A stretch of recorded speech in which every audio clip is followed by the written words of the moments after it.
discussing mission and vision, right? When are we gonna?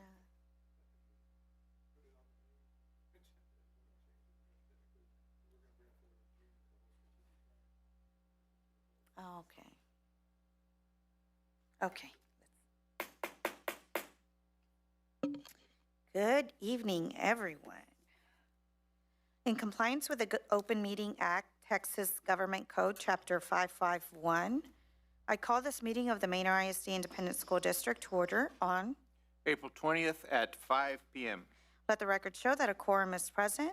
This meeting has been duly called and notices of this meeting have been posted in accordance with the Open Meetings Act. And now we're going to go to closed session. The board will now adjourn into executive session at 5:01 p.m. pursuant to the following sections of the Texas Open Meetings Act: 551.071, 551.072, 551.074, 551.076, and 551.129. Thank you.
Good evening, everyone.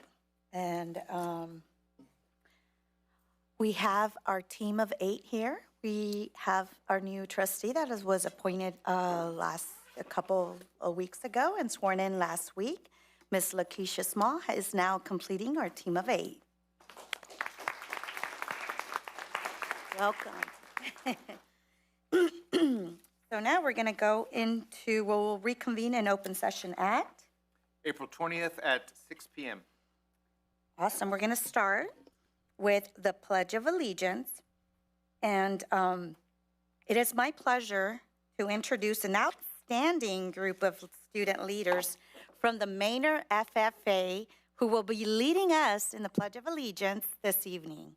Manor FFA is a student-led organization that focuses on leadership, personal growth, and career success through our agricultural education, giving students hands-on experience both in and outside the classroom. With a proud legacy of nearly 90 years as the oldest FFA chapter in Central Texas, these students continue to represent Manor ISD with excellence through competition, service, and leadership. Please join me in welcoming the Manor FFA officers, President Camila Alvarado, Vice President Karina Velasquez, and Secretary Gisette Baran, Treasurer Ava Arco, Reporter Anna Thompson, Sentinel Ella Crawford, Student Advisor Victoria Mora, Chaplain Vong Singh, Parliamentarian Kailen Alvarado, and Historian Terry Hawley.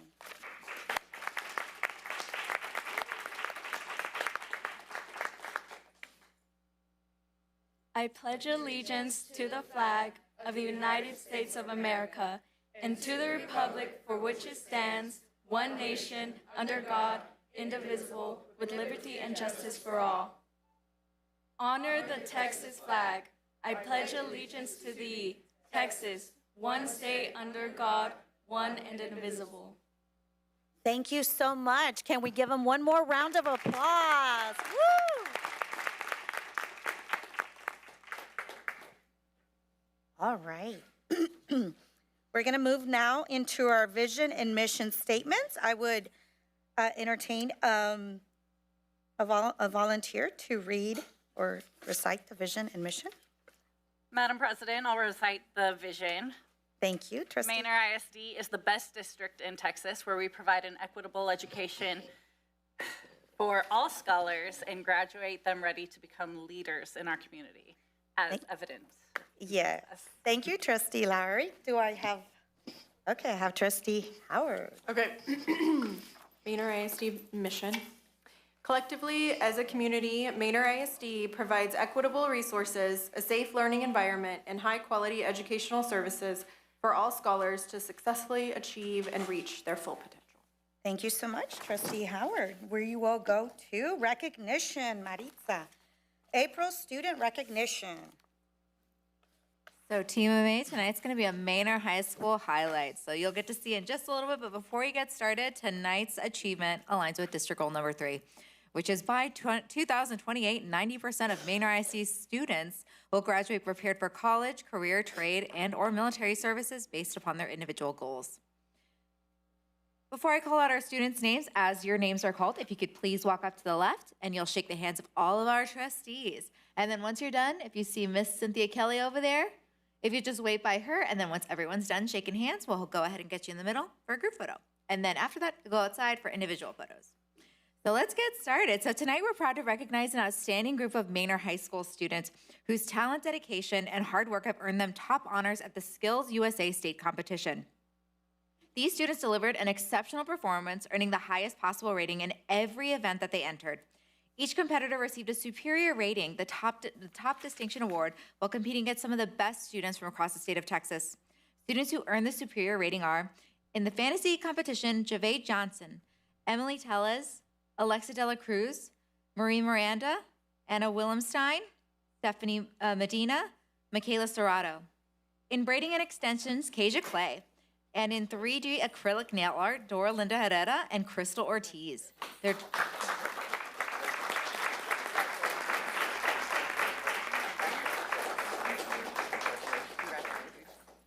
And their director is Yakita Murphy.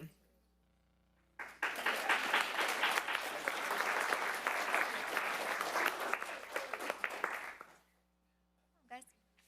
Thank you for all your hard work. You're welcome.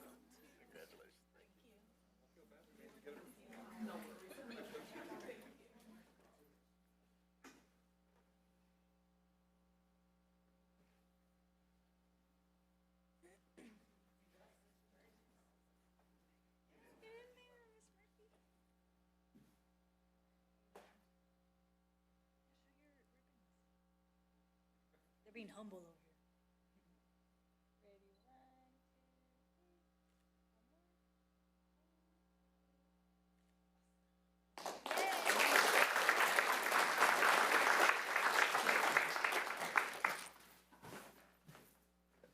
Next, we go from awesome students to awesome staff. These staff members who are recognized today are nominated by their campus for doing amazing things each and every day for our students.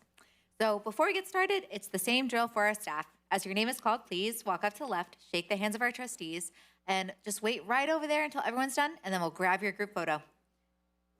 Our first campus is Blake Manor Elementary School. Marisol Diaz, 4th grade teacher, and Carla Rodriguez, pre-K4 instructional aide.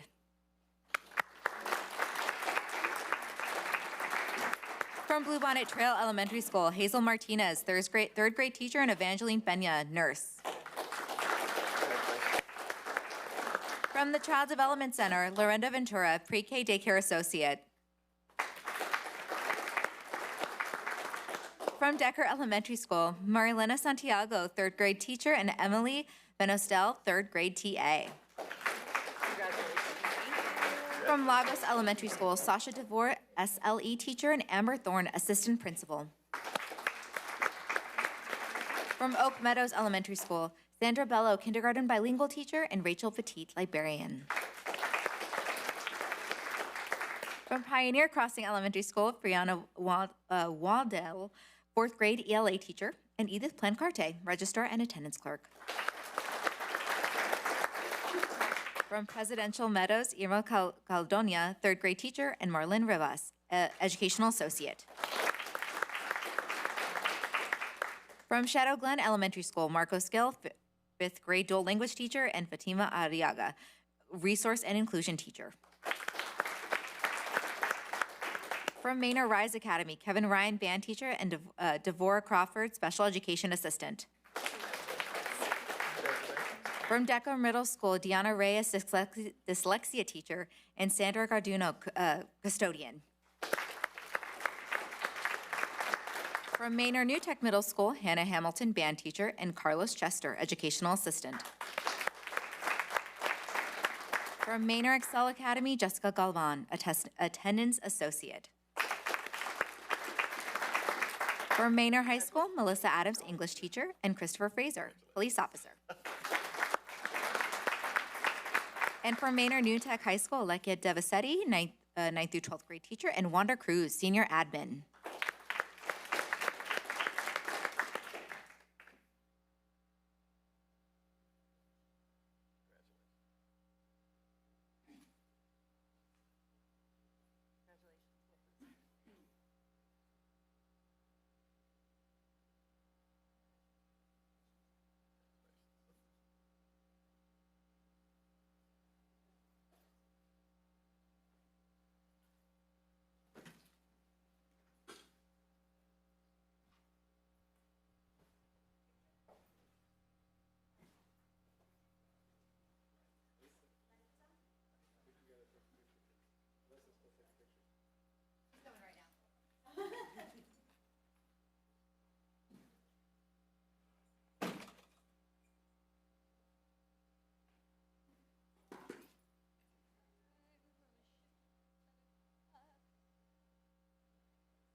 I'm like, you do not need that. You're good. I was kidding.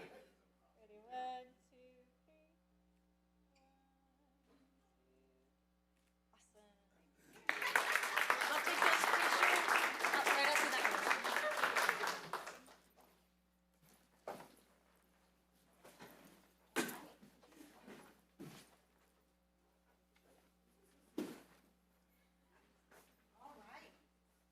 So we're going to move on to public forum. Mr. Martinez, do we have someone's? Okay.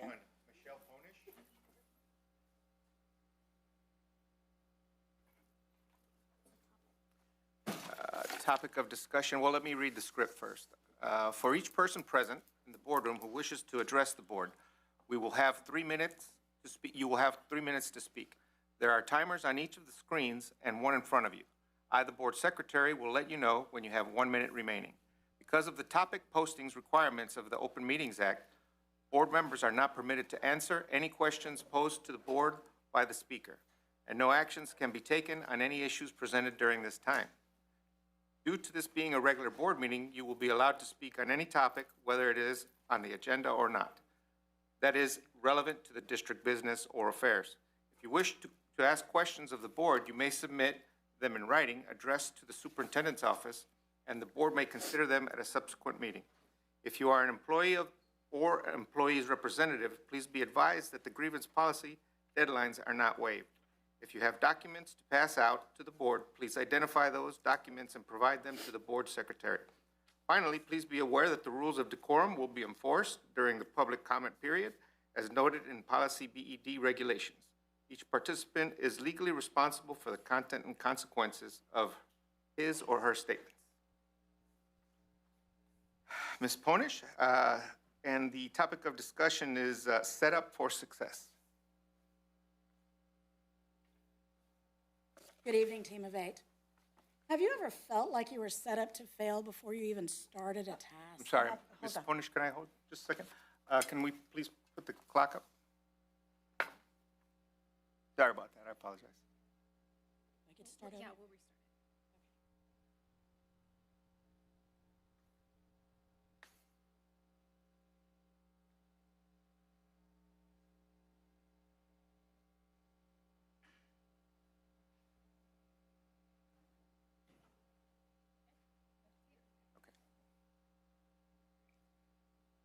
Good evening, Team of 8.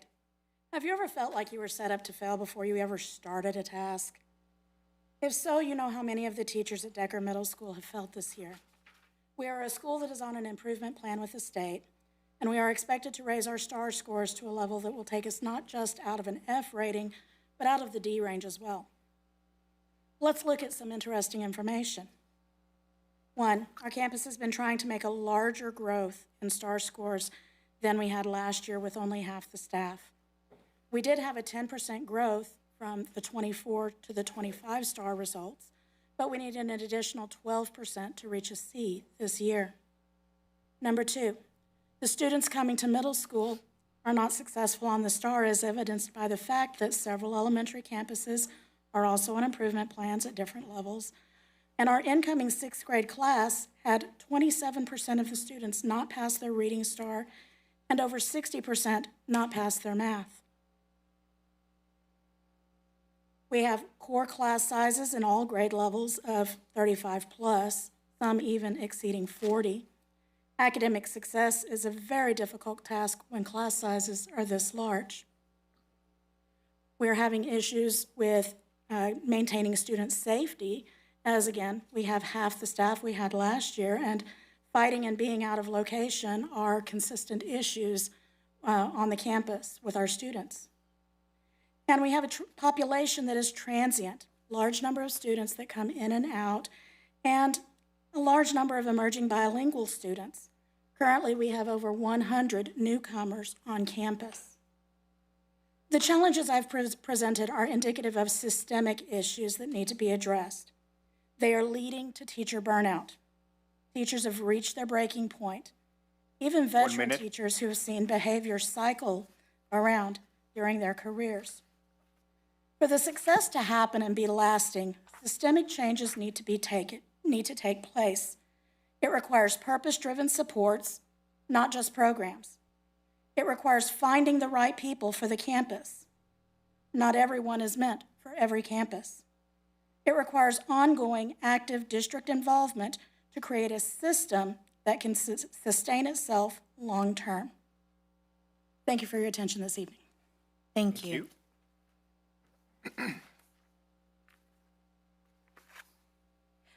Before we continue, We didn't get to take a picture with the amazing FFA students. If we could take a picture with them, that would be great before they.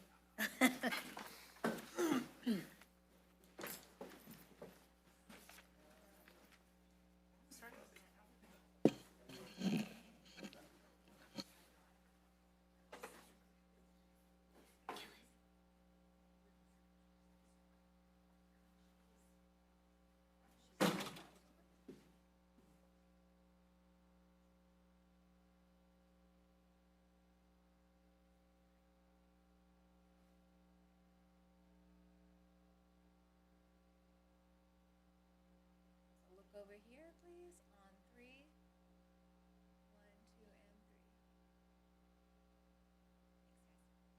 1, 2, and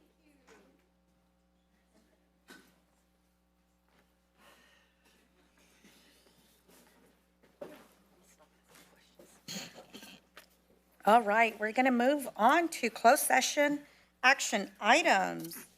And we're going to start with 8.1, consideration possible action to non-renew a term contract. Do I have a motion for 8.1? Madam President, I move to propose non-renewal of the employment contract of Amanda Glass and authorize the superintendent to give the employee notice of this action. I have a motion by trustee Patterson. Do I have a second? I have a second by trustee Howard. There's no discussion. All those in favor? Okay, all those opposed? All those abstain? Passes 6-0-1. Okay, we're going to move on to 8.12. Madam have a motion? President, I move to terminate the employment contract of Stephanie Sundberg at the end of the contract term and find that this action is in the best interest of Manor ISD. I have a motion by trustee Dr. Lowry. Do I have a second? I have a second by trustee Rodriguez Barnett. If there's no discussion, all those in favor? Motion, all those opposed and abstain? 6-4-0 and 1 abstain.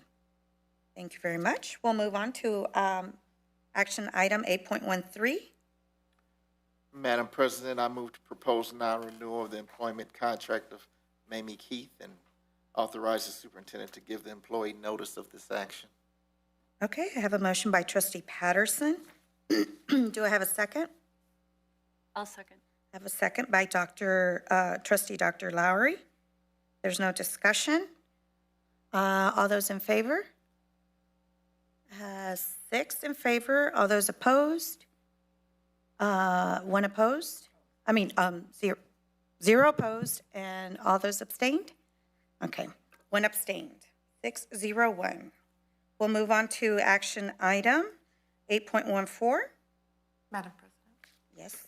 I move to terminate the employment contract of Nikita Butler at the end of the contract term and find that this action is in the best interest of Manor ISD.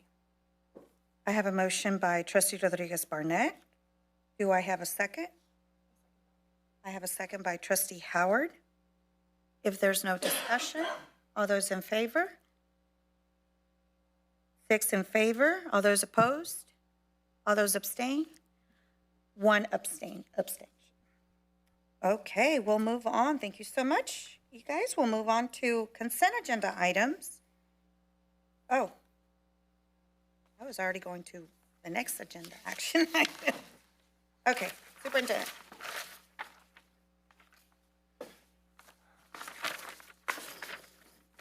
So you still can get your special Manor ISD cards if you want to, and just giving you examples. I made sure that they didn't put my account number up there, so don't try to find it. But you can certainly get them at A+ Federal Credit Union, and I'm sure for board members, you can get all 3, just like I did, because I've got friends. Yeah, got all 3. I already had the high school principals asking me about which one I'm using, and I shall never tell. But just so you know, community, every time it gets used, they donate money to the high school for which the card is associated, and they put money in your account. And so we're really looking forward to this partnership. They've done this partnership in other districts, and it amounts to a significant amount of money over time. So we really want to get people out there to get their card. A+ Federal Credit Union. So, Awesome. So is this going to be like the challenge coin? Dr. Williams Hill and Chief, y'all know military put that out? well, you know what I was thinking, actually? I'm actually thinking, this year, we're actually, right after Athletic Director, we got Manor High School playing Manor New Tech High School, and I think there's going to be like some specials if you can show that you have one of these cards at that game. So now you got mark it on your calendar. You got time. You got till September to get it. So trustees and community, our student safety update. We are up another 10% on moving forward on the district vulnerability assessment the TEA put to us. The majority of the items are still just updated maps. I believe we have 4 maps left to do, and we still have some numbering to do on the outside. And then we have some points of pride. There are lots of points of pride this time of year. And I was looking back last year, it's expanding. It's more and more every year. That's a good thing. And as I like to say online, we're fast. And so our Manor High School track and field, this is just the 6A regional qualifiers. As you can see, we've got a number of them. And at Manor New Tech High School, they also have a whole bunch of people who qualified regionals. I fully expect with the times that they're getting that we will have some state qualifiers to present to you at a future board meeting as we recognize all our state qualifiers. And we also had our first regional qualifiers, at least since I've been here, this mixed double team went to regionals. And I would like you all to know that at Pioneer Crossing, they also stuffed pie in my face. And I told them I will get them back on the time they cross the stage for graduation. I will remember, they're seniors. And you have that picture? Maybe. Because I know there's a picture of you all with a lot of pie. We also have some CCMR celebrations, some celebrations related to career, college, and military readiness. And of course, as you know, that's one of our main goals. So first of all, I would like to shout out and thanks to the PTA at Presidential Meadows Elementary School. They on their own decided to host a STEM showcase, which is right up the alley of engineering and jobs. And you'll notice our FFA was there. You can see them in the bottom corner there. But this was a great opportunity, not just for the students to explore STEM, different STEM fields, but also you'll notice in the background, some of our Manor High School high steppers were there. A number of Manor High School clubs got to go down there and work with the kids and to entice them to being in the CTE programs. And so it was a really great event, and I appreciate them hosting that. Samsung was also present there as well. We also want to celebrate, for the second straight year, Manor High School's robotics team has qualified for state. And so they are moving on, so good job for them. Was that oh yes, Yes. that was a huge event. Yes. It was really, really fun, intense, competitive, and very exciting. And we host this event. We plan to continue to host it every single year and just make it bigger and better. And I can confirm, Ms. Dixon, I hope you're listening. I asked them and they couldn't find a rule against it. We can roll out the giant Mustang inflatable for the robotics team when they come out. They said it's not against the rules. So next year, that's what I'm planning. So anyways, just a shout out to them, unless they change the rule just to stop me. But we're the home crowd. We got to have some intimidation factor going on. But in all seriousness, if you have not seen what those kids do, both the New Tech team and the Manor High School team, they do some amazing work in creating that. I got a chance to escort Senator Eckhart's staff around. They were just amazed at that, and they were taking notes and films so that they can bring it back to this legislature to show what our kids are doing. And of course, we just recently sent a video to all our politicians and state politicians, so if they couldn't make it, they could actually watch the video of the robotics teams competing as well. Pretty amazing stuff that they're doing. And I think we have one other one here. Just want to shout out to both the high schools. We do have 84 ACC graduates coming up, which will be a new record for us. Woo! So, And I want to add this. Real quick, my daughter will be one of the 84. And another thing that I want to add is that we all take immense pride in making sure we say that we are the highest district producing high schoolers with associate's degrees prior to getting their high school diploma. And they know when we're there, when we go, oh, that's Manor, oh, that's Manor, again, Manor. So thank you, team, thank you, everyone. You make us look good, you make us proud, and I'm just grateful for that. And I just want to point out, not to be outdone, Mr. Garcia is saying he is going to pass the 90% mark for CCMR for the class of 2026. That's unverified at this point. Well, I don't mean it that way. I mean, you actually have to get them across the finish line first. But if all those students finish and do what they're projected to do, then he will be the first high school to cross that 90% mark. And just if they can do it, anyone can do it. So shout out to all of Manor High School staff and the work that they're doing over there. Yeah.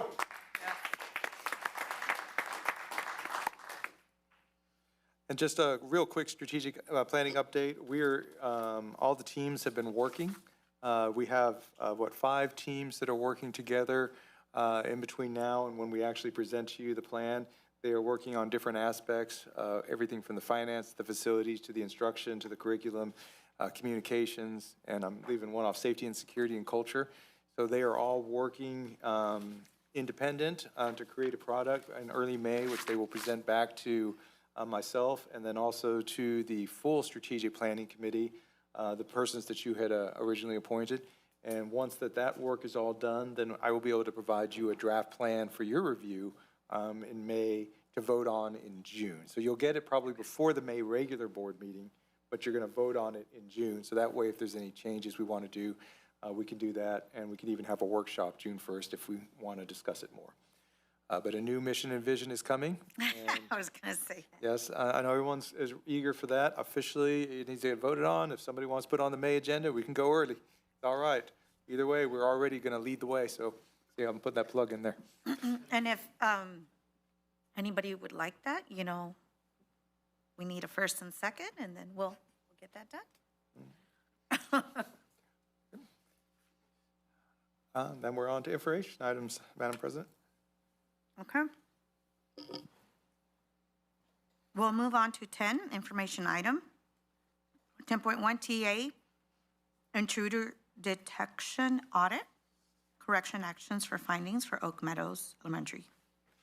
Good evening, Team of 8 and Dr. Smiley. Just to give you a brief discussion on this, first and foremost, I want to make sure that we all understand the district as well as our public, our community. They totally understand that this finding was not a finding of a security breach of any sort. The school was actually well solidified, security-wise. So basically, the breach was, not a breach, but the issue was merely a clerical error. It was just clerical. So the Texas Education Code 371083 requires the district to check doors at least once a week, but we exceed that. TEA has also acknowledged the fact that we exceed what we are supposed to be doing as it relates to checking doors. So at the end of the day, when we put this finding in a nutshell, it was just simply a clerical issue that was not uploaded into the Sentinel, or they did not have access to the documents at the time that they arrived to conduct the audit. It's that simple. Okay. So to be clear, y'all are doing a fantastic job. We just want to make sure that we've got all of our paperwork in line with that. Correct. Okay. Correct. So with that said, what are the corrective actions that have been taken since then? The corrective action that has been taken since then is merely, instead of once a week, we were uploading the documentation into Sentinel, we do it twice a week now because the timing. We in this particular incident, we had 17 weeks of documentation that was there, but this particular day, we needed 6 more. We had 6 more checks that were conducted that just weren't uploaded. So we're totally in compliance with the law. Right. It was basically a policy thing with TEA. It had nothing to do with the law. Right. And I do appreciate how you all are keeping the school safe and keeping that at the forefront. But this is a finding, right? And so it is just an opportunity to fine tune the processes that are already defined. Definitely, definitely. Okay. Dr. Swanee, will you, because I know when we connected, because I'm also on the safety and security team, so I've heard this a couple of times, but I think the way that you say it, like, is the perfect storm. Like, can you tie that up? The way that you say it is, and not anything about you, but just so that the community, right, that assurance, again, something's happened, and I think the perfect storm, the way that you've described that to the committee and the other stakeholders that are on the safety and security team, I think that that might provide a little bit more transparency too. So my summary of it is, all the doors were closed, all the doors were locked. The TEA person was not able to enter the school. He went through the front door, or she went through the front door. The issue was that the principal wasn't there that morning. The assistant principal was there. The rule itself says that when the auditor arrives, they should be able to access the door checks.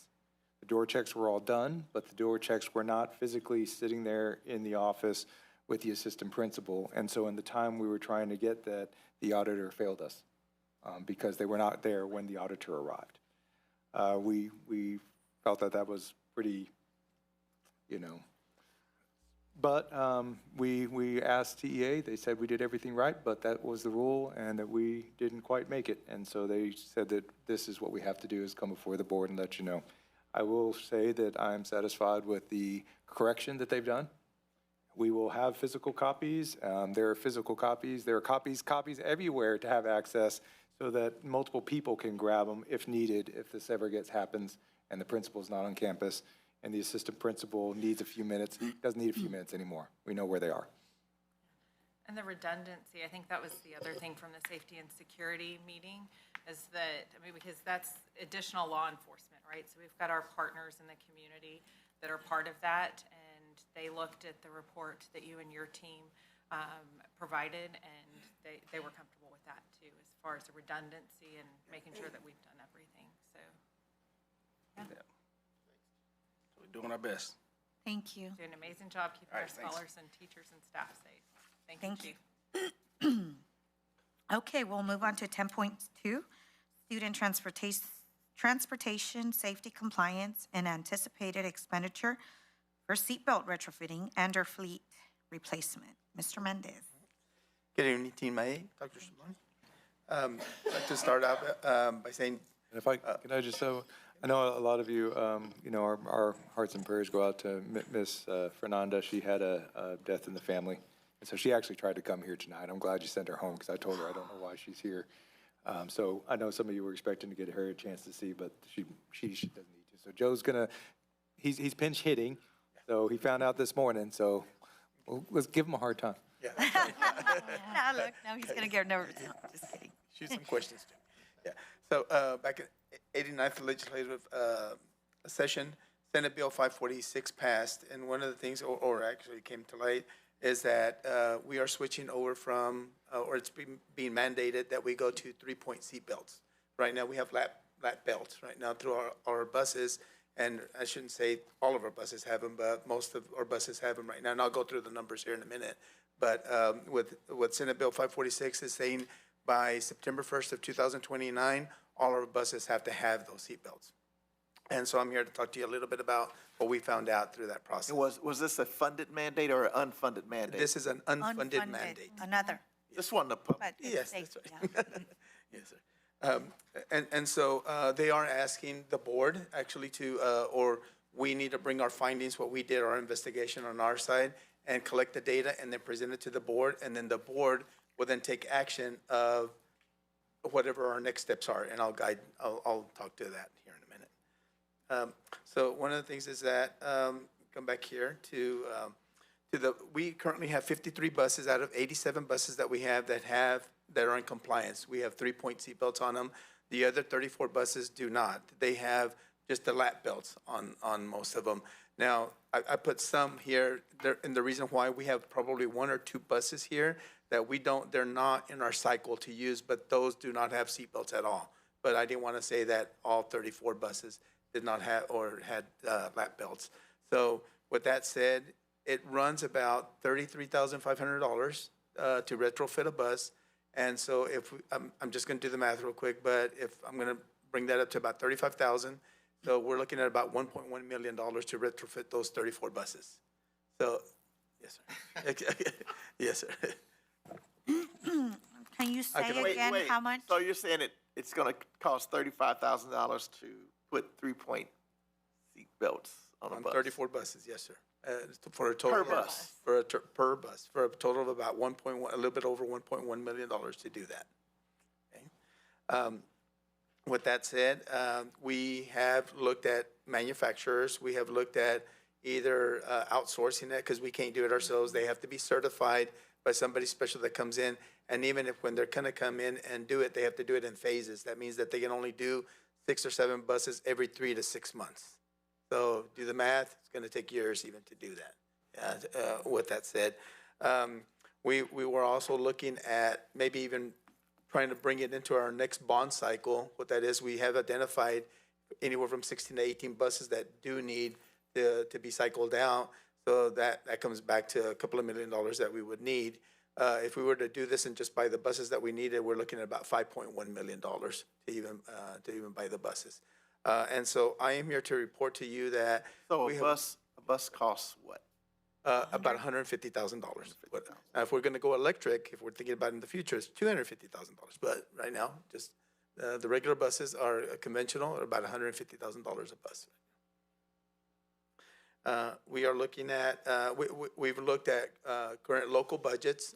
I've talked to Mr. Santiago, our CFO. We've looked at state funding. We've looked at, or opportunities for state monies. We looked at even bond money, our interest in sinking fund. And there is no money, or they have all been tied up by initiatives that we already have throughout the district. So I'm here to report to you that we have looked for money. There's no money where to be found. And there's a mandate out there, Senate Bill 546, that we need $1.1 million to retrofit our buses, or I need $5.1 million to go buy 16 buses.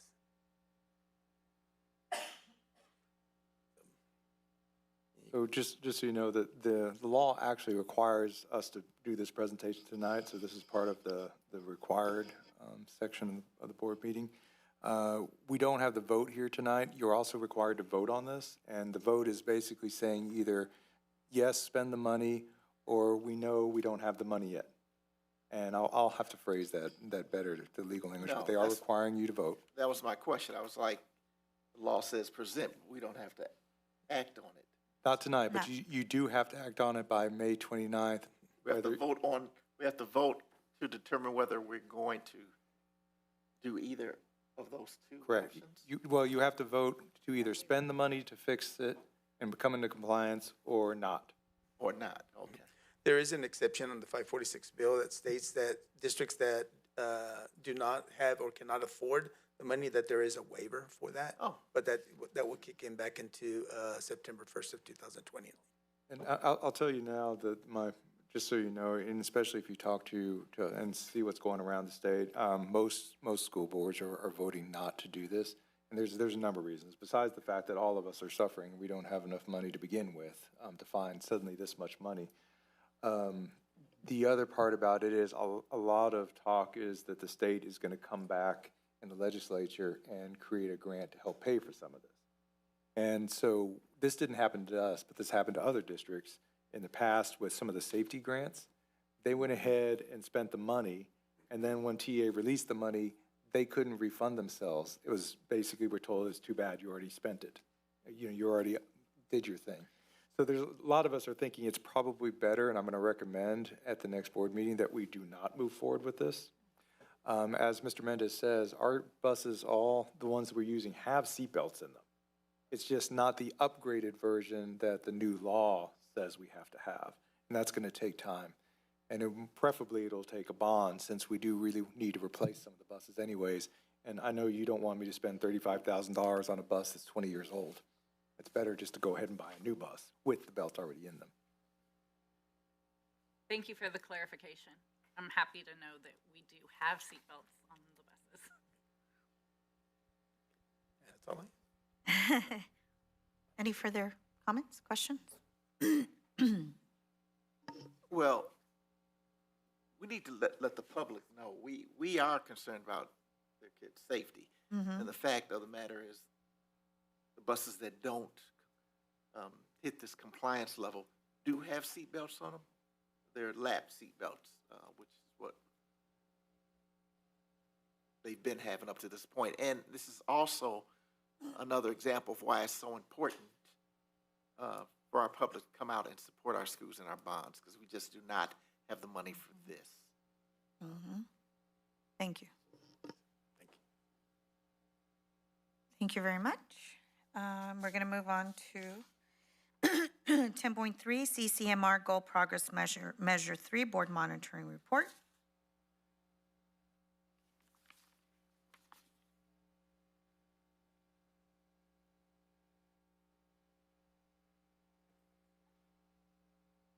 Good evening, Board of Trustees, Team of 8, and Dr. Samani, Superintendent. The presentation will be the CCMR Goal Progress Measure 3 Board Monitoring Report. The last update that you all received was in November of 2025, and during that presentation, you were able to receive updates on the cohort of class of 2026 in the fall semester, and also some previous data for cohort 24 and 25. Before we transition into those specific updates, I do want to highlight to make sure that we're all abreast and aware of the 3 different areas we are targeting for CCMR, which relates to college. So that focuses on the academic areas of TSI, dual credit, on-ramps, advanced placement, associate's degrees, and advanced diplomas for special education. Our career focus is focused on the IBCs, level 1 and 2 certifications, and then also with military enlistment. So those are 3 areas we're targeting when we're focusing on CCMR. So the information you see here relates to class of 2024, and I'll review class of 2024 and 2025 just to give you the historical data as far as where we were with those previous cohorts. And so if you look at class of 2024, we had 733 graduates, and our CCMR percentage was 62%. And looking at class of 2025, we had 791 graduates with 71%. I do want to notate that this data is unofficial due to the lagging accountability time with CCMR, which typically takes place a year after the cohorts graduate. Because I'm looking at the associate's degree and it says 64. Earlier today, we were saying target for 84. And so with the... That was a number, not percent.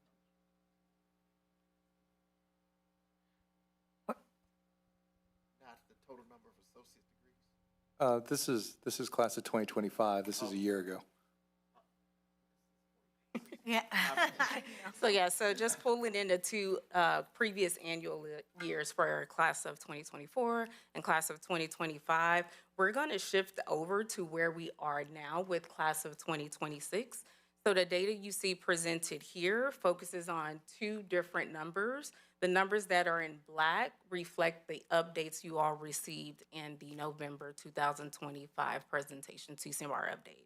The numbers you see in green is data captured from April to 8th of 2026. So you're able to see the data as it related from fall and see the comparisons made to the progress made throughout the year for the spring. I also want to highlight the fact that we are using the data, live data, to progress monitor and to plan and to intervene as it relates to class of 2026. So even looking at the April 8, 2026 numbers, those numbers have increased in the limited 2 weeks that we've experienced. I also want to highlight the fact the bulk of these areas, consisting of the college areas and then also career, those courses are ending in May.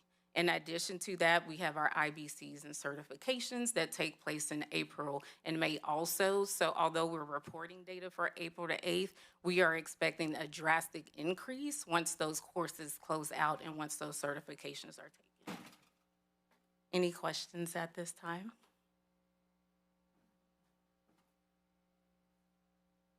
We don't have any questions? No. Or comments? This is great to see that the district is improving year over year with the goals of meeting our the percentage. However, this is a collective data. Is there data by each of the campuses or students that we see are making the most progress, or opportunities where we need to increase the readiness? Great question. So to give a little historical context to the fall semester in itself with spring, we have an intentional approach with each of the campuses, which consists of vertical collaboration with the campus leadership teams, also with the principals leading the charge to ensure that we are intentional about every student. So although we have a district goal to target 80% for class of 2026, the overall mission is all students.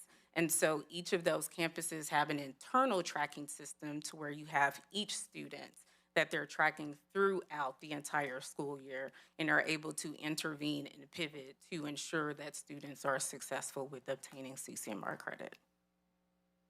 Okay. So, the next time, we receive this information will be in June or August? In June. In June. We do the summative reports for all our GPMs in June. And so your 84 associate's degrees will show up there. Okay. I know, I was like, it's still 0, but yeah. Yeah. So next I'm going to break Excuse me, Ms. down. Butler, just real quick, and especially because I don't think I mentioned this to our new trustee. So one of the rules that we have is that on that report, we only report data that we actually have. So I always use the description, if the education agency pulled our data right now, what score would we get?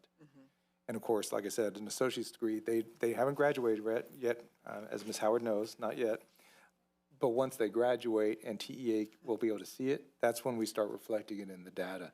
And that way you have a real baseline as to this isn't projection, this isn't maybe, these are things we know that we have. Okay. And these are good questions because they add good minutes to our governance. Next, I will transition to breaking down goal number 3 for CCMR. And so our overall goal is that the percentage of graduates that meet the criteria for CCMR will increase from 48% to 90% by the class of 2028.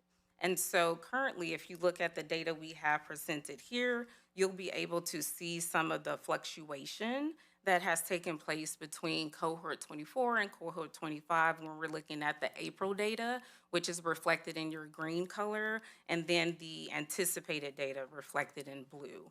And so I wanted to make sure to highlight that as we proceed through goal progress monitoring with the next upcoming slides.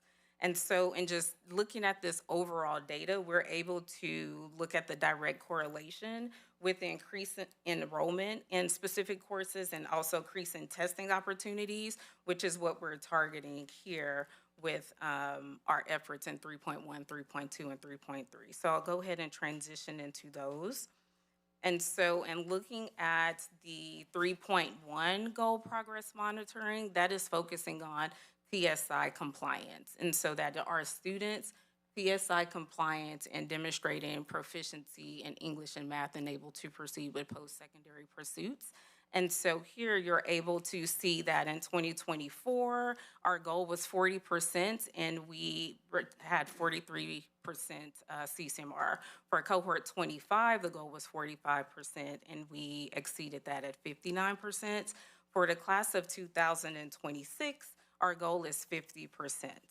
And so we're able to see that from those trends, the things that work to increase that number, we were able to embed in efforts to increase enrollment in our college prep English and math courses and also extend opportunities for students to take higher education tests as it relates to SAT, ACT. This was the first year for Manor ISD to include offering ACT school-based testing. And so I did want you all to know we reviewed the data and saw that that would be a good opportunity for students to demonstrate CCMR having that additional testing opportunity.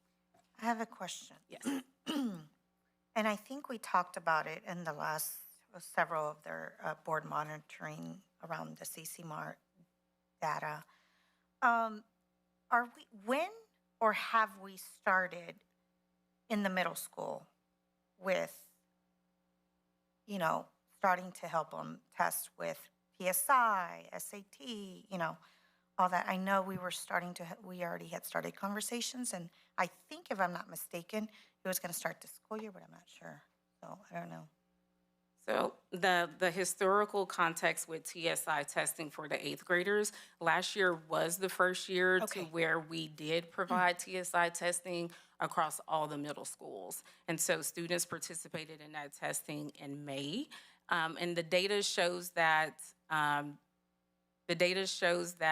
some students had not yet received the content that's directly aligned to TSI, which would specifically be related to English 2. So students having English 1 and 2, those are standards that are covered in TSI. And then also with mathematics, Algebra 2 has a direct correlation with being successful on TSI. So last year was the opportunity that all students took the eighth grade test. This year, the transition is students have the opportunity to test, but it is not required because of those reasons listed. However, we do provide full support, and we provide the funding for any student in Manor ISD to TSI test.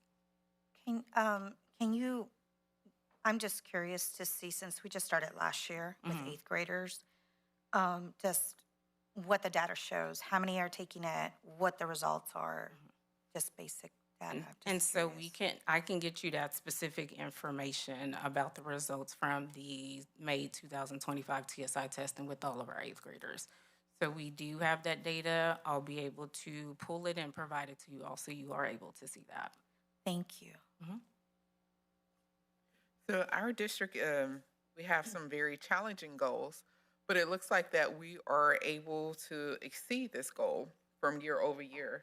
Is there any opportunity that we're going to change the current target for 2028? I believe it's a moving target always. So we have our district goal of 80%, but we're striving for all students. And so we don't stop at 80% and say, good job, we're still striving for all students. And so as we transition into the new strategic plan, that will include embedding in some updated goals to make sure we're targeting all students.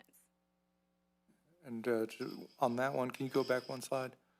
One thing that we probably will end up doing soon is, because of the use of college prep, the percentage is probably going to go up dramatically. And we're really going to need to start refining more. College prep, in my view, is I'd rather them be able to pass the actual standardized test than to get this through college prep. So we're going to have to get more granular in how kids are getting their CCMR. But first, I want to get to the goal.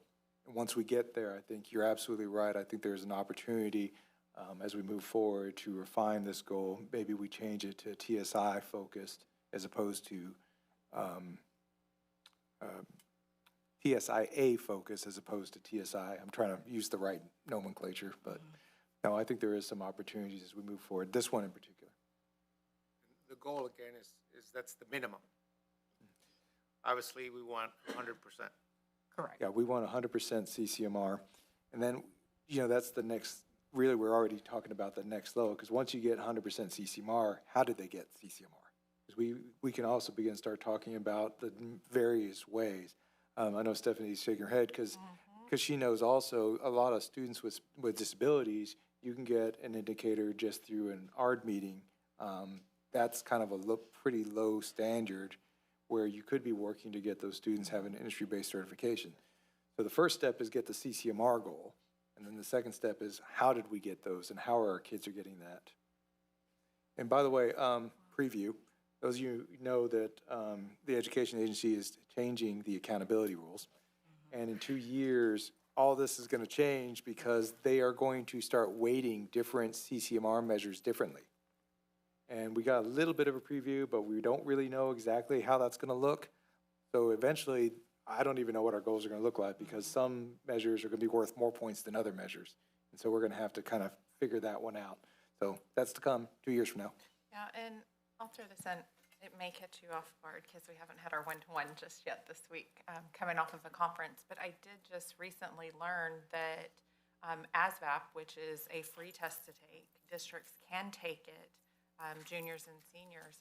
But in speaking with their team, I learned that if we have our students take it, they can use it for military up to 2 years after they've taken it. So if we have, juniors or seniors that are taking it, we're reporting a year behind if they decide, hey, I'm going this way when they cross the stage, but then a year later, they decide to enlist in the military, that number still counts for us. So there's some really good opportunities that I have been able to bring back and will be sharing with Dr. Shermani.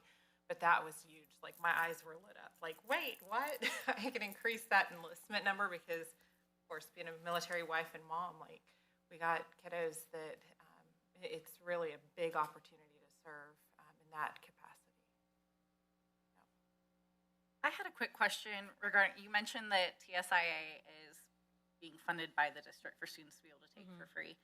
What does accessibility look like regarding the SAT and ACT? And so for the class of 2026, which looks different for the class of 2027, the sequence that we have for testing consisted of during a student's junior year spring semester, they took the SAT, and then they had an additional opportunity the fall semester of their senior year to take the SAT. This year, we transitioned to offering the juniors the ACT in the spring, and then following that by offering the SAT in the fall. So that way cohorts have the opportunity to test on both tests to see if one yields better results than the other. And so that is our pathway moving forward, to where juniors are able to take the PSAT fall semester of their junior year, ACT spring semester of their junior year, SAT fall semester of their senior year. And is all of that funding covered by the district? Yes. So that's school day testing, and students do not have to pay for those tests. I will say, and correct me if I'm wrong, Mr. Santiago, I do believe that there's funding if they pass the test, right? Yeah, there's a reimbursement for every student that passes. I think, if I remember correctly, during late May, early June, what we put on bulletin boards, I think we put top 10% of students or graduates or something like that. I think, at least for me, I would like for us to also advertise things like having the highest number of kids get the ACC credit on bulletin board. I would like to see state qualifiers. I would like to see the excellence that the superintendent talks about every month. We need to be putting that out in the community, because that's one of the issues that bond didn't pass. The community does not have confidence in the district, and we need to be letting the community know there are pockets of excellence right now that we're trying to scale, but every opportunity we get, and that CCMR, that's a big one, because you've come a long way in a few years. Something like that is a total district celebration, and I think we should use more of these bulletin boards along 290 to really tell our story about our kids, so that people don't rely on rumors and distraught former employees and such. Thank you. And so our great questions, great dialogue, because it lends itself to what I'm covering next. And so just to recap, we were looking at 3.1 as it takes the focus on TSI. On this next slide, you're able to see that we were able to identify students being successful on TSI as a challenge. And so in collaboration with interdepartmental connections and collaborations and meetings, we were able to identify the challenge and respond with interventions and efforts to increase students' skill sets in reading and math so that they're successful on the TSI. And so with 3.1, goal progress monitoring focused on TSI, in addition to 3.2 that has a focus on dual credit, they're interconnected. And so if I'm successful on the TSI exam, then I then have access to dual credit so that I can receive credits to satisfy CCMR. And so between, and like Dr. Somani mentioned, and looking at weighted CCMR, the top tier is TSI. top tier. TSIA to be specific, so the examination. College prep, English and college prep math are more so looked at the lower tier. And so it is very important as we are strategically planning for the future years that we focus our efforts on increasing student success on TSIA. And so you're able to see here for 3.2 where we landed for class of 2025 and class of 2024, what we realized is we were targeting the same type of student. And what that means was we were targeting the students, or we were accommodating the students that were in early college pathways or that was in advanced academics, but that somehow limited students' access to dual credit in general. So this year for the upcoming cohorts, we shifted to where students have access to programs versus an early college high school, if that kind of makes sense. So we're increasing access and also targeting, focusing on eligibility. So if a student is eligible by passing TSI, then they have access for dual credit, in which we're able to target 3.1 TSI and 3.2 dual credit and increase those numbers for each of our students. As we transition to 3.3, that focuses on industry-based certificates. And so as you can see there, for the class of 2026, we have a district goal of 20%. And so we are strategically hyper-focused on this data, in which we identified a decrease between 24 and 25. And so some internal efforts that have been put in place has been ensuring that students are scheduled properly in order to become completers. Students have the opportunity to test to receive IBCs and level 1 and level 2 certificates. And then also that students are able to have teachers and campus leaderships be involved in this process. So there is an internal tracker on each of the campuses that are tracking the students' progress in each of these industry-based certificate opportunities, and also in their level 1, level 2 certification options within their CTE courses. And so again, the data show there was a dire need to respond, and so the internal tracking in place has really produced an opportunity for students to receive access to these certifications and level 1 and level 2 certificate. And a point to highlight is that we will have over 240 students testing in order to accomplish this for class of 2026. I have a question. The Yes. internal tracker internally for the schools to view, is there something for families and parents to view to track their students' progress as Great well? question. And so we'll go more into that in the upcoming slides, but I do want to highlight that our School Links secondary platform does that. And so students, parents have access to log in and to see where students are as it relates to completing pathways with CTE and what they are eligible for as far as certifications in level 1 and 2 certificates.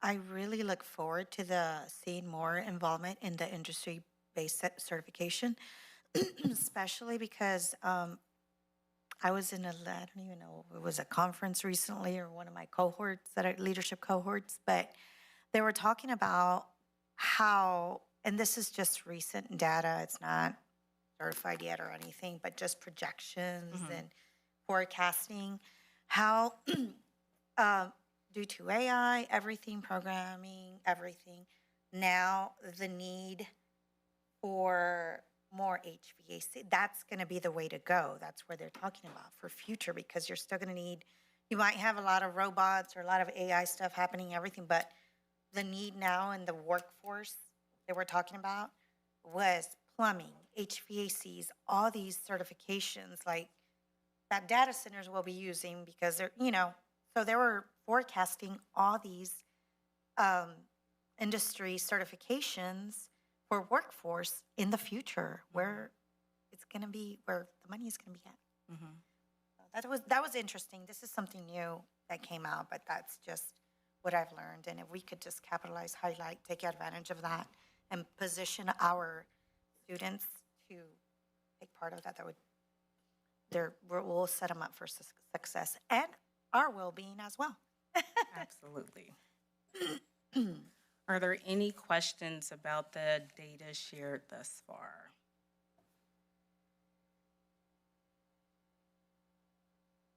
Okay, here are specific CCMR goals alignment updates.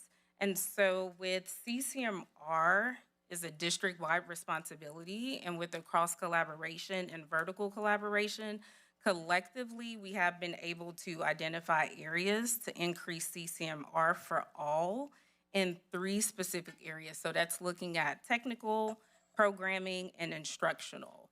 And so in targeting the programming, we're able to identify the pathways and opportunities, provide exposure to those and access to students so we can increase their opportunities to participate in those programs and also complete it.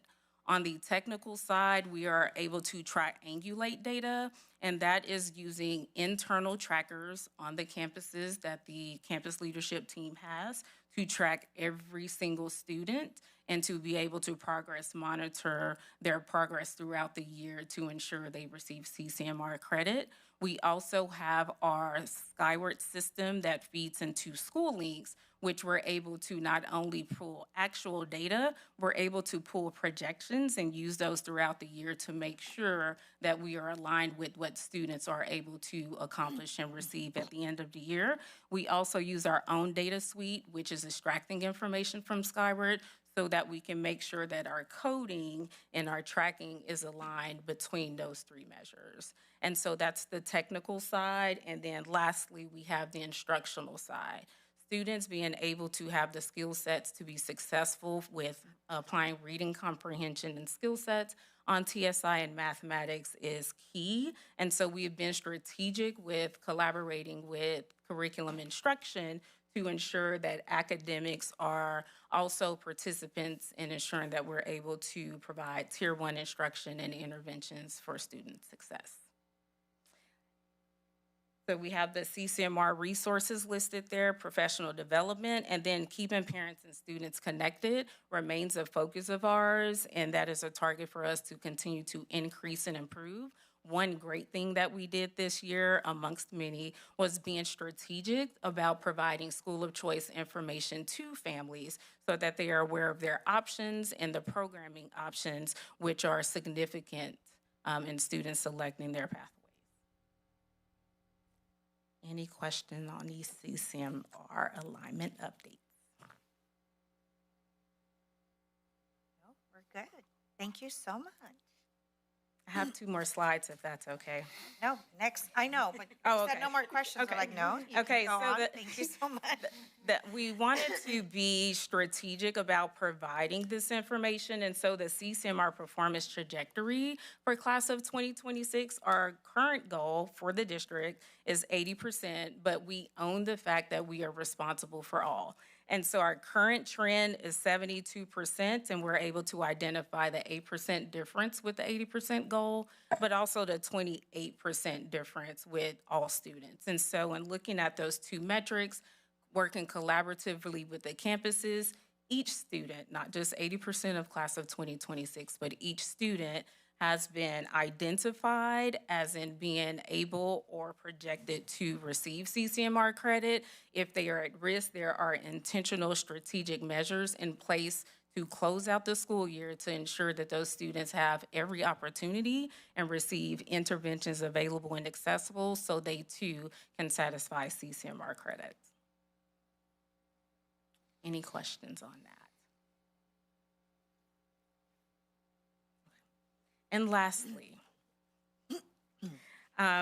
also wanted to show here, we categorize the ways to increase CCMR and have narrowed down each one to target student success. And so this is district level percentage and data. Each campus has this for their respective cohort. And so they're able to target and identify students that are pursuing CCMR in college prep English, college prep math, CTE students that need to test utilizing that internal tracker. And then we're also able to monitor students' possibility of being successful in college prep English or math, and if not, able to embed in additional options so that those students can be successful if it's not aligned with their original pathway to CCMR success. Could you talk a little bit about how that is rolled out at a campus?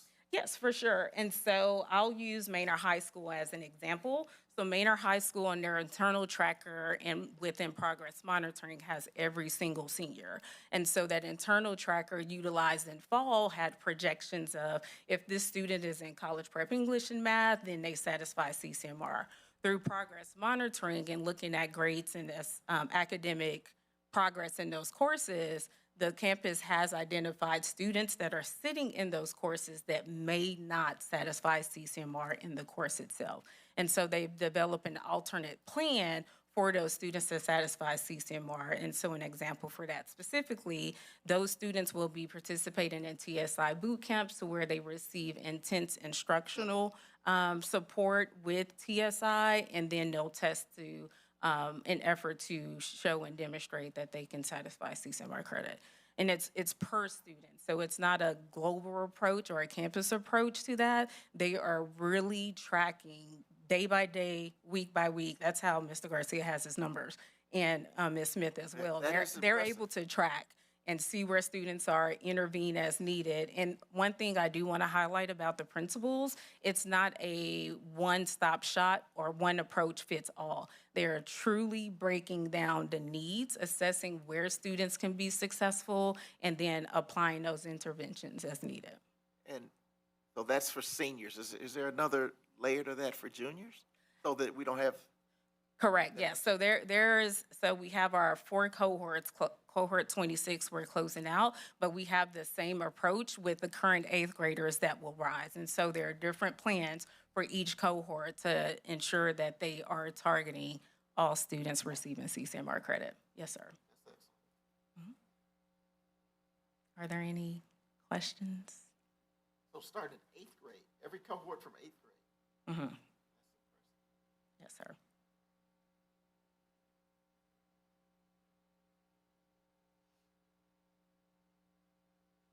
All right.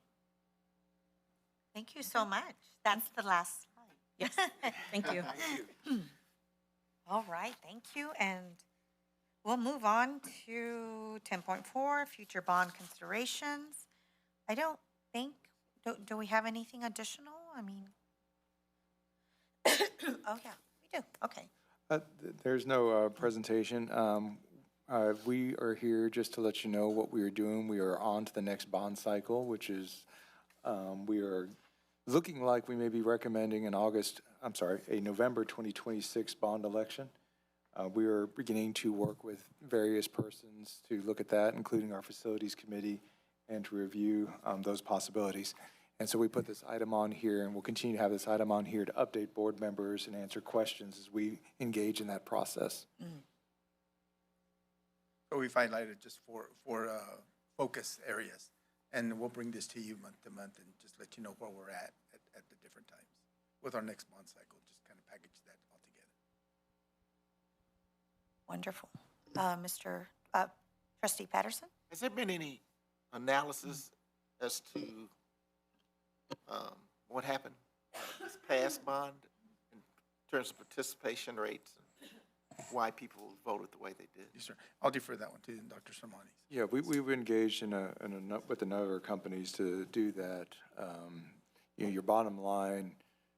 We've also had focus groups. We can actually give you a report on all the different things we did.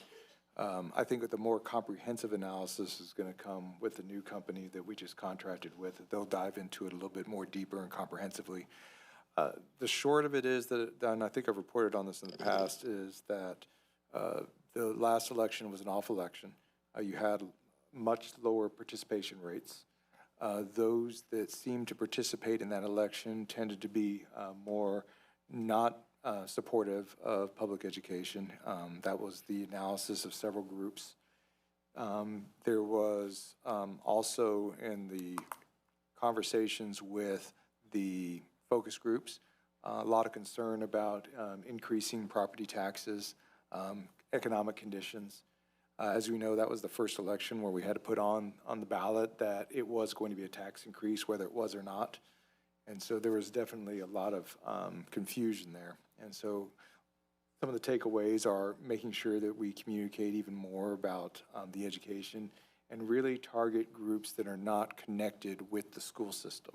And so that's going to be the big challenge. If you think about it, we have 38,000 voters, I think, 40,000 voters. The majority of our voters aren't connected to the district. And in fact, a lot of the demographics are showing that the plurality of people within Manor ISD now are 30 to 40 and don't have children in the school district yet. They're under the age of 4. And so that's a huge group that we need to be able to reach out and get information to in the upcoming election.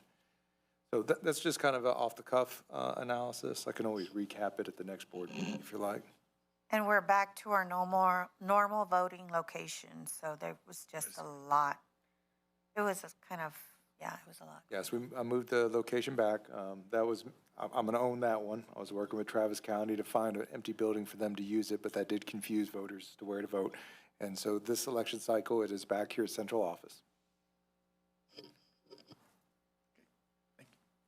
Thank you. We're going to move on to 10.5, monthly financial report.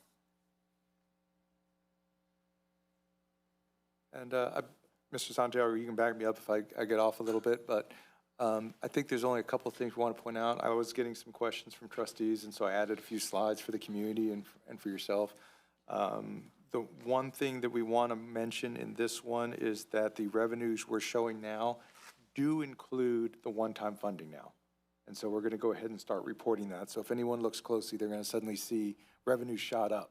That's not money we're earning. That's a large part, if you recall, Mr. Santiago initiated appeal of our payments from 2022. And TEA has approved that, and that payment has gone through. And so that's amounts to why the revenue suddenly jumped up since last time we reported. So I don't want people to get excited. That is not the same amount of revenues we're going to have next year. So that was one time. And so we created a few slides. Some of these you've seen before, trustees. These are going back to when we, March 2nd, I believe, or March 3rd, we had a workshop. These numbers, these particular numbers haven't changed. But this just basically shows you where we're at. We have our estimated revenues, our budget expenditures. The main point here is while there's a difference between our estimated revenues for next year and our budgeted expenditures, the approximate amount of money we're actually running the district on is not far off from our estimated revenues. Now, there is some money we're going to have to cut. We're going to have to find efficiencies to get there. But it's not a huge number compared to what we've experienced in the past. Now, it's always a big number. I shouldn't say it that way. But once you've tackled $24 million, tackling a couple of $1 million, I think is something that's within our ability to do so. I just add something. So we're not only saying that, but you can also confirm it right here with your financial statement. If you look at your monthly expenditures, spend about $8.5 million. We still have 3 more months to go. So we multiply that times 3, that's about an additional $25 million on top of what your year-to-date is. So you add that up, it comes up to nearly 100 million.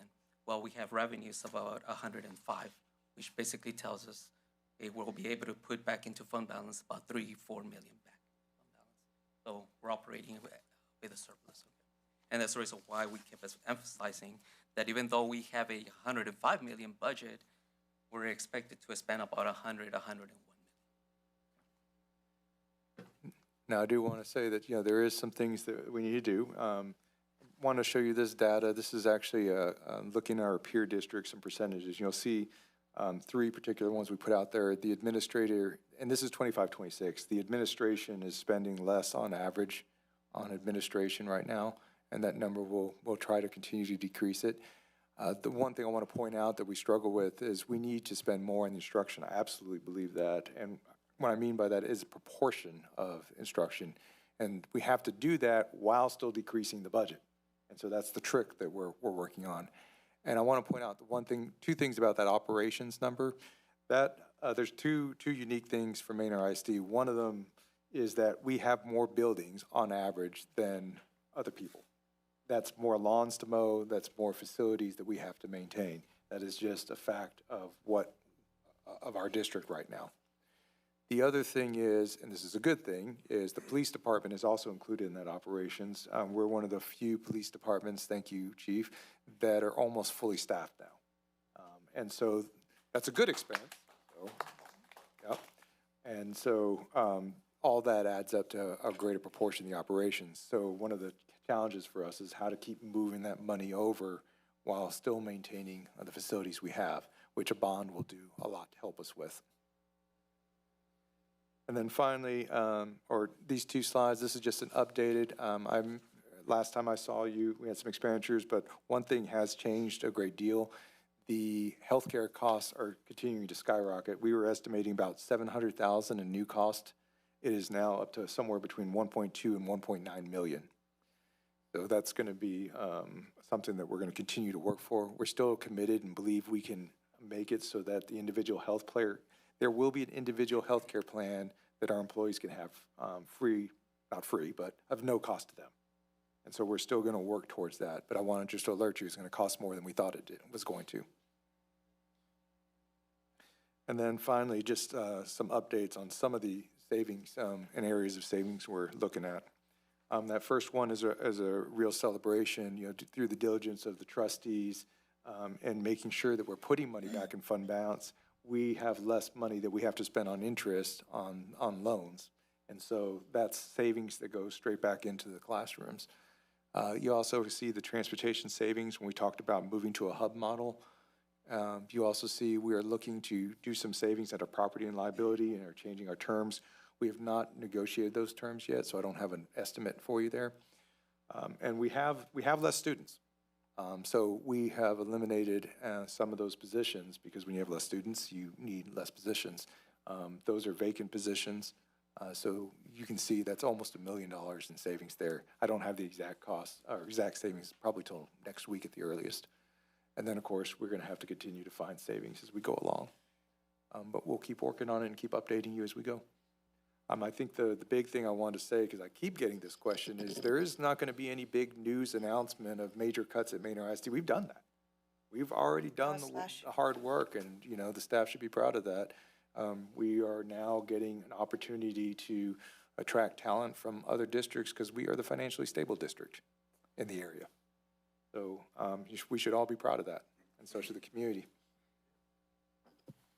Yeah, also, I think it's important just to mention recent news and things from our neighboring districts, that they are in positions where we started to act a couple of years ago. They're barely starting that process.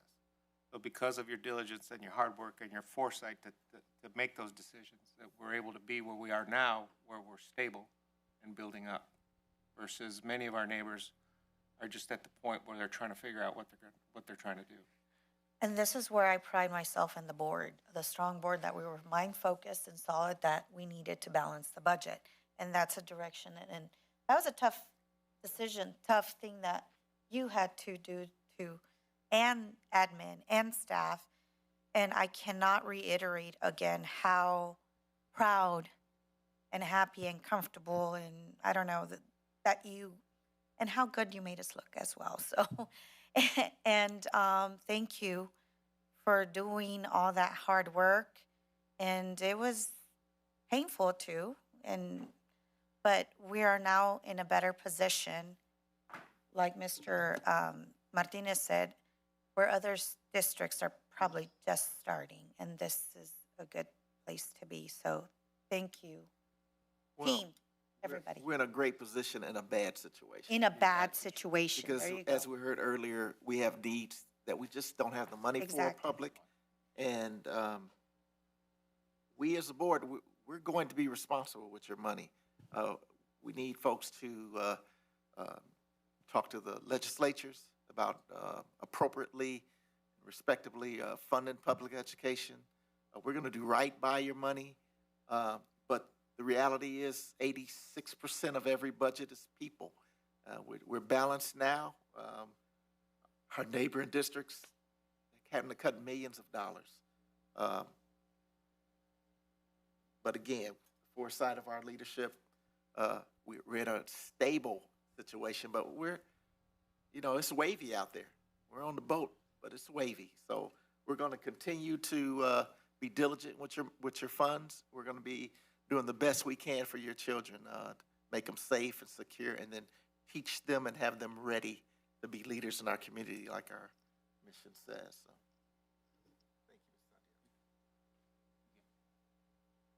Thank you. All right, so then we'll go to 10.6, quarterly investment report. I think do we have any questions on that? No? All right, so consent agenda items, 11.1 to 11.12. Do I have a motion? You couldn't hear me. Okay. Madam President. Yes. I move that the board approve consent agenda items 11.1 through 11.12 as presented. I have a motion by trustee Howard. Do I have a second? I'll second. I have a second by trustee Dr. Lowry. If there's no discussion, all those in favor? Motion passes 7-0. Action items 12.1, consideration approval of K through 5 reading language arts and Spanish language art curriculum adoption. Dr. Benz. Yes, ma'am. Good evening, Team of 8. Good evening. So I'm going to speak to you tonight about curriculum for our elementary schools with language arts. And the purpose is to make a recommendation that is best suited to ensuring that all of our kids improve their reading ability. We've been talking about that all year, and we continue to work on it. So we've had a committee, a research and design committee, basically, working on this and information related to this all year long. 35 members from across the district, different roles. First thing they did is do a 2-day training on the Texas Education Agency research-based instructional strategies, which are like the second slide on this presentation. And then they've been going to work crafting, getting feedback, getting revisions on a literacy and biliteracy framework, a philosophical framework, and an operational framework, so that we have a good vision and mission relative to what we believe about reading instruction. Sorry, I'm randomly clicking while I'm doing my hand motions, to make decisions about what we need to do to ensure we have the instructional materials so that our students' reading proficiency continues to improve. The other thing they did was start exploring what other options are out there in terms of State Board of Education approved full subject materials, which there's only 3. Other thing we did was have a curriculum showcase and invite all of the teachers from across the district and other staff members, assistant principals, instructional coaches, to meet with publishers and sample, and with a full kind of sampling of the materials, so that they could take a look at those 3 options and give us feedback utilizing a rubric based on the research-based instructional strategies. So based on gathering that information, and I shared with you some of the rubric evaluation results, the rubric evaluation results, not to be anticlimactic, but I'm making a recommendation to take no action.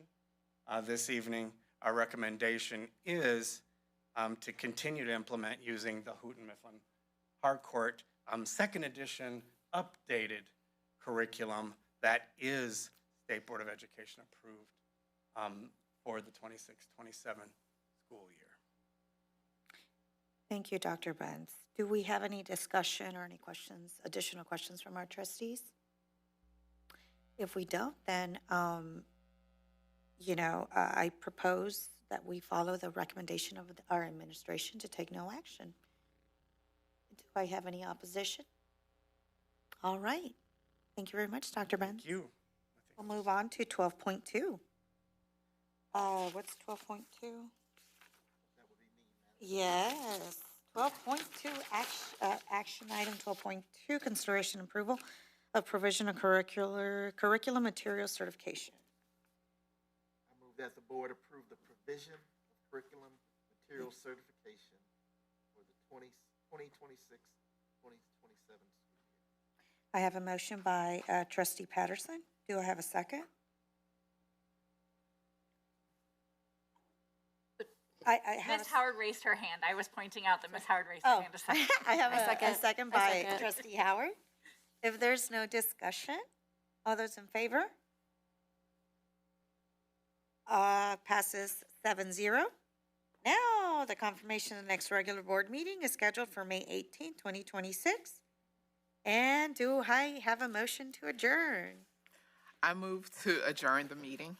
Ooh, I have a motion by trustee Small to adjourn at 7:31 PM. Do I have a second? I have a second by trustee Rodriguez Barnett. All those in favor, 7-0. Thank you very much. It's like a